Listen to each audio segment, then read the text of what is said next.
इस वीडियो में हम जानेंगे कि सर्ज अरिस्टर्स क्या होते हैं।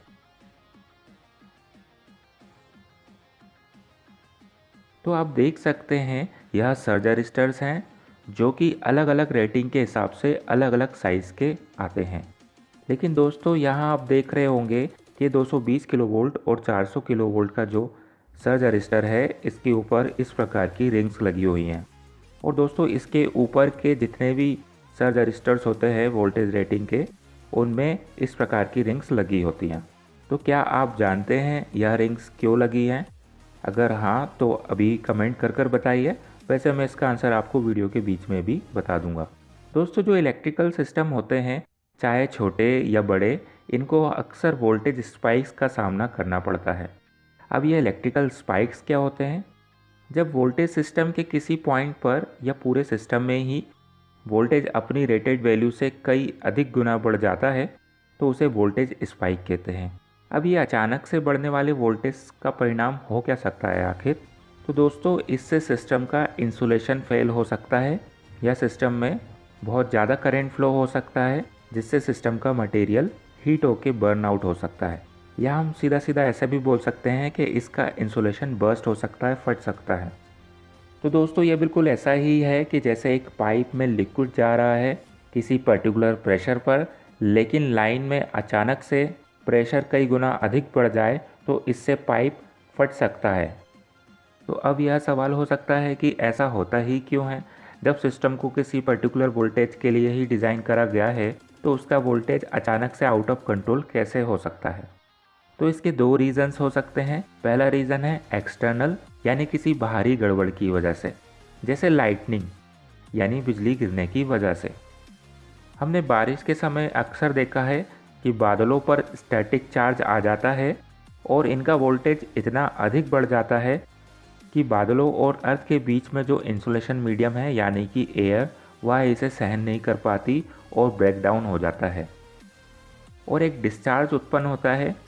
यह हजारों वोल्ट का डिस्चार्ज हमेशा शॉर्टेस्ट पाथ ढूंढता है और अक्सर ट्रांसमिशन टावर्स और पोल्स को अपना निशाना बनाता है। वैसे तो इन टावर्स को काफ़ी अच्छे से अर्थ करके रखा जाता है, फिर भी यह वोल्टेज कई बार इंडक्शन की वजह से इलेक्ट्रिकल सर्किट में पहुंच जाता है।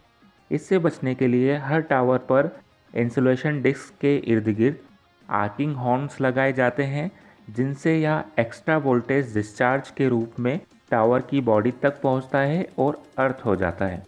लेकिन यह वोल्टेज काफ़ी तेज़ी से इलेक्ट्रिकल सबस्टेशंस की तरफ भी बढ़ता है और हर सबस्टेशन में जहां ट्रांसमिशन लाइन इंटर करती है वहां पर हर लाइन में सर्ज अरिस्टर्स लगे होते हैं जो कि लाइन के पैरेलल में लगे होते हैं। अब पैरेलल का मतलब क्या है? इनका एक टर्मिनल ट्रांसमिशन लाइन से जुड़ा होता है जबकि दूसरा सबस्टेशन के नीचे लगी अर्थ ग्रिड में। सर्ज अरिस्टर्स को इस प्रकार के मटेरियल से बनाया जाता है कि इनका रेजिस्टेंस नॉर्मल वोल्टेज के लिए तो बहुत ज़्यादा हाई होता है। यहाँ पर नॉर्मल वोल्टेज का मतलब है जिसके लिए इनको डिज़ाइन करा गया है। जैसे 220 किलोवोल्ट का सर्ज अरिस्टर है तो 220 किलोवोल्ट उसके लिए नॉर्मल वोल्टेज है, तो उतने वोल्ट के लिए तो इसका रेजिस्टेंस बहुत ज़्यादा हाई होगा। और क्योंकि लाइन पे 220 किलोवोल्ट है और नीचे अर्थ ग्रिड का वोल्टेज तो 0 वोल्ट है तो यहाँ पर करंट फ्लो करना चाहिए, लेकिन इसका रेजिस्टेंस बहुत ज़्यादा हाई होगा तो कोई करंट फ्लो नहीं कर पाएगा। लेकिन इनका रेजिस्टेंस हायर वोल्टेज के लिए बहुत कम हो जाता है और वोल्टेज पीक्स की वजह से यह कंडक्ट करने लगते हैं जिससे इस पॉइंट का वोल्टेज वापस लिमिट में आ जाता है। दोस्तों इसी प्रकार से इलेक्ट्रॉनिक सर्किट में जीनर डायोड का उपयोग करा जाता है जो ब्रेकडाउन वोल्टेज आने पर कंडक्ट करने लग जाता है और हमारा लोड एक्स्ट्रा वोल्टेज से बच जाता है।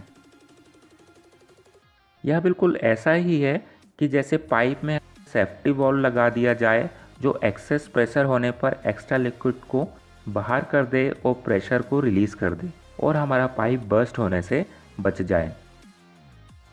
और यह पीक वोल्टेज सबस्टेशन के अंदर भी नहीं इंटर कर पाता जिससे सबस्टेशन के अंदर लगे इक्विपमेंट जैसे कि ट्रांसफार्मर्स या मेजरिंग डिवाइसेस यह सब डैमेज होने से बच जाते हैं। और जैसे ही एक्स्ट्रा वोल्टेज रिलीज हो जाता है हमारा सर्ज अरिस्टर फिर से अपने रेजिस्टेंस को रिकवर कर लेता है और अगले खतरे के लिए तैयार हो जाता है। तो दोस्तों अभी हमने आपसे क्वेश्चन पूछा था कि 220 किलोवोल्ट के ऊपर यह रिंग क्यों लगी होती है। तो इसका कारण होता है कोरोना इफेक्ट को कम करने के लिए। जब हम हायर वोल्टेज की ट्रांसमिशन लाइंस पर जाते हैं, जैसे 220 किलोवोल्ट के ऊपर 400 किलोवोल्ट, 700 किलोवोल्ट, तो जो इसके आसपास एयर होती है वह आयनाइज होने लग जाती है, तो उसको बोलते हैं कोरोना लॉस। तो जो कोरोना लॉस सबसे ज़्यादा जो शार्प पॉइंट होते हैं, जॉइंट्स होते हैं, यहाँ पर ज़्यादा होता है। तो इस वजह से इनके आसपास रिंग लगा दी जाती है ताकि वोल्टेज डिस्ट्रीब्यूट हो जाए, एक पॉइंट पर कॉन्सेंट्रेट ना हो पाए। तो ऐसा नहीं है कि इनको सिर्फ सर्ज रजिस्टर्स के ऊपर ही लगाया जाता है, और भी डिवाइस के टर्मिनल पर इन रिंग्स को लगाया जाता है। तो इन रिंग्स का सर्ज रजिस्टर से लेना देना नहीं है, इनका लेना देना है कोरोना लॉस से। तो अपने टॉपिक पर वापस आते हैं। तो दोस्तों अभी तो हमने पहला कारण समझा जिसकी वजह से वोल्टेज पीक्स उत्पन्न होते हैं, जो कि था एक्सटर्नल रीज़न। अब दूसरा रीज़न जानते हैं जिनकी वजह से वोल्टेज पीक्स डेवलप होते हैं, वह है इंटरनल इवेंट्स। इंटरनल इवेंट्स यानी स्विचिंग। इसका मतलब जब हम सर्किट को ऑन करते हैं या ऑफ करते हैं तब सिस्टम में वोल्टेज पीक्स डेवलप होते हैं और यह सिस्टम में ट्रैवल करते हैं। यह बिल्कुल ऐसा ही है कि जैसे किसी लिक्विड या गैस सप्लाई सिस्टम में हम फ्लूइड के फ्लो को अचानक से वॉल्व की हेल्प से ऑफ कर दें, तब यहाँ पर एक्सेस प्रेशर बिल्ट होगा और यह सिस्टम में इलास्टिसिटी होने की वजह से ट्रेवल भी करता है, जो पाइप को किसी वीक पॉइंट पर ब्रेक कर सकता है। ठीक इसी प्रकार से इलेक्ट्रिकल सिस्टम में सर्किट ब्रेकर के फंक्शन करने की वजह से वोल्टेज पीक डेवलप होते हैं और यह सिस्टम में ट्रेवल करते हैं। यह वोल्टेज पीक एक्सपेंसिव और सेंसिटिव डिवाइस जैसे कि ट्रांसफार्मर तक ना पहुँचे, इसके लिए इन डिवाइसेस के पहले सर्ज रजिस्टर्स को लगाया जाता है, नहीं तो ट्रांसफार्मर की वाइंडिंग का इंसुलेशन खराब हो सकता है और कोई बहुत बड़ा एक्सीडेंट हो सकता है। कई बार सर्ज रजिस्टर खुद बर्स्ट होकर ट्रांसफार्मर को बचाते हैं, जो कि बहुत ज़रूरी है क्योंकि ट्रांसफार्मर की कॉस्ट सर्ज रजिस्टर से कई गुना अधिक होती है। दोस्तों सिर्फ ट्रांसफार्मर के लिए ही नहीं बल्कि सिस्टम के हर इम्पोर्टेंट डिवाइस के लिए सर्ज रजिस्टर्स को यूज़ करा जाता है और डिवाइस के बिल्कुल पास लगाया जाता है, जैसे कि इलेक्ट्रिकल जनरेटर्स। और यह स्विचिंग सर्ज एक सबस्टेशन से दूसरे सबस्टेशन तक ट्रेवल नहीं कर पाते क्योंकि हर सबस्टेशन के इनकमिंग और आउटगोइंग पॉइंट पर सर्ज रजिस्टर्स को लगाया जाता है।